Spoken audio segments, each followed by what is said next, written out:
अशात 2000 मध्ये पुढे बाबा त्या ठिकाणी आमच्या पारडी आणि निमगावच्या शिवार साईबाबा मंदिरावर भागवत होतं. भागवताचा दुसरा तिसरा काहीतरी दिवस होता आणि बाबा ग्रामसभेकरत आमच्या गावी आले. आमच्या दारासमोरून गेल्याच्या नंतर मी पाहिलं किंवा हे काय नवीनच प्रकार आहे. हे कोणते महाराज असे आले. बरेचसे महाराज बोंधू महाराज येतात, झाडतात, काहीतरी मागतात, वर्गणी घेतात, निघून जातात. मी याचं काय आहे पाहण्यासाठी महादेव मंदिराकडे गेलो. जसं आहे तसंच गेल्याच्यानंतर बाबा मंदिरात गेले, दर्शन केलं, बाहेर आले वट्ट्यावर. मी असं दूरवर थांबलो होतो. थांबल्यानं बाबा वट्ट्यावर सांगत होते की भागवत आहे तिथं, व्यसन ज्यांना ज्यांना व्यसन आहे व्यसन करू नका, व्यसन सोडा, आमच्या भागवतात या, व्यसन सुटले जातात असे म्हणायचे.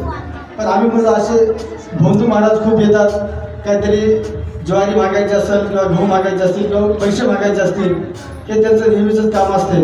म्हणून आम्ही जवळसुद्धा मी तर जवळसुद्धा गेलो नाही. पण काय की तेवढ्या लोकांमधून, तेवढ्या तरुण मुलामधून बाबा इतक्या दूर माझ्याजवळच आले आणि माझ्या खांद्यावर हात ठेवला की मला म्हणे बाबा आमचं भागवत येते या ऐकायला. मी मनातच म्हणलो की तुमच्यासाठी खूप ढोंगी महाराज येतात, बघू आलं तर येऊ. मग गेल्याच्या नंतर दुपारी 1 ते 4 काहीतरी भागवत होतं. मी 1 वाजता गेलो. जाताना असं म्हणलं की पिऊन जाऊ का, तिथं ते दारू सुटते म्हणतात. गेलो मग सुटते का बघूत काहीतरी. मग पिऊन काही गेलो नाही मी, पण ऐकायला म्हणून गेलो. गेल्याच्या नंतर असं दूरवरच असं हाताची घडी करून मी ऐकत होतो. ऐकत 5 मिनिटाला थोडं पुढे, 10 मिनिटाला त्याच्यापेक्षा थोडं पुढे, अर्ध्या तासामध्ये मी बाबाच्या जवळ गेलो आणि म्हणलं बाबा मला सर्व व्यसनं सोडायचे. आणि त्या दिवशीपासून व्यसनं सोडले तर आज 25 वर्ष होतात. जे गावामध्ये मानपान नव्हता, जे लोक आपल्याला जवळ धरत नव्हते, खिशामध्ये 1 रुपया राहायचा नाही, चालवायला सायकल नव्हती, पण बाबाच्या कृपेमुळं आज घर झालं, आज कार झाली, स्वतःची कार आहे. सर्व काही त्या ठिकाणी बाबाच्या कृपेने मिळालेले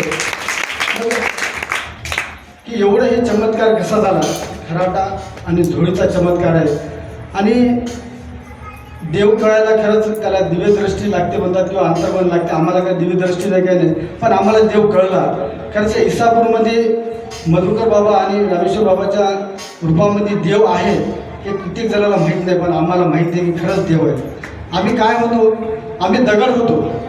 या दगडाकडे कित्येक आम्हाला ठोकर मारून गेले, पण आज या दगडाचा देव जे केला त्याला आमचा दोन्ही बाबांनी केला. आज गावामध्ये आम्हाला मानपान आहे. मेळावा असेल तर मला बोलवतात, लग्न कोणाचं असं छान लहानातला लहान कार्यक्रम जरी आला तर दिगंबरला बोलवतात. एवढा मान सन्मान त्या ठिकाणी मला जे कोणी मिळून दिला असेल तर आता माझ्यासारखे आता आमचा ते टेलर सगळ्यात आज येणार होते, पण काहीतरी शेतीचं काम लागल्यामुळे आलं नाही. राजाराम जगताप म्हणून आहेत, ते राजाराम जगताप सुद्धा तेव्हाच दारू सोडली जेव्हा भागवत साईबाबा मंदिरावर होतं. तो राजाराम जगताप. लोक दारू पिलेले तुम्हाला माहीत असतील, दुधामध्ये भाकर चुरून खाल्लेले माहीत असतील, सपकवर्णामध्ये चपाती चुरून खाल्लेले माहीत असतील, पण तो व्यक्ती दारूमध्ये भाकर चुरून खाणार होता.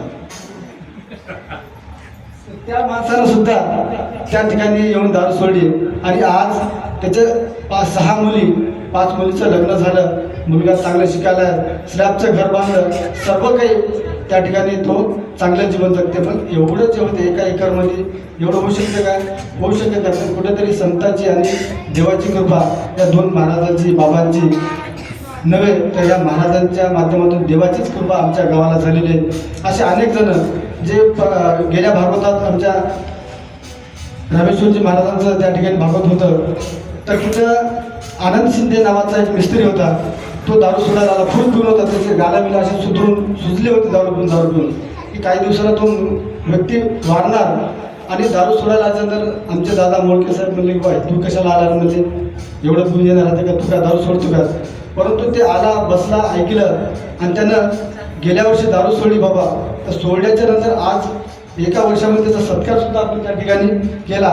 आणि त्या 1 वर्षामध्ये त्याच्या घरचे लोक त्याला कंटाळले होते, त्याची आई कंटाळली होती, त्याची पत्नी कंटाळली होती, परंतु 1 वर्षामध्ये त्यानं त्याच्या घरात TV घेतली, फ्रीज घेतलं आणि मोटरसायकल सुद्धा त्याने घेतलेली. एवढा त्याच्यामध्ये बदल हे झालेला आहे.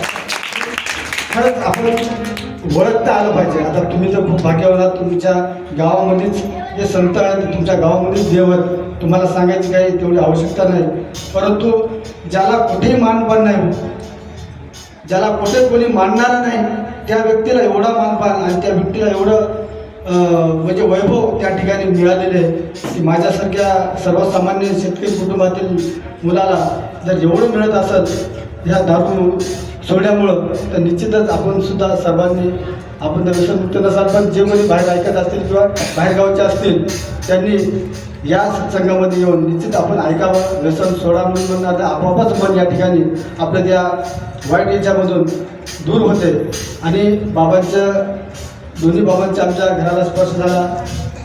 आता त्याच घरामध्ये मी दुसरा मजलासुद्धा यावर्षी बांधण्याचा निश्चय केलेला आहे. दुसरा मजलासुद्धा होईल आणि येणाऱ्या भागवतामध्ये निश्चितच आमच्या घरी अधिष्ठान असते.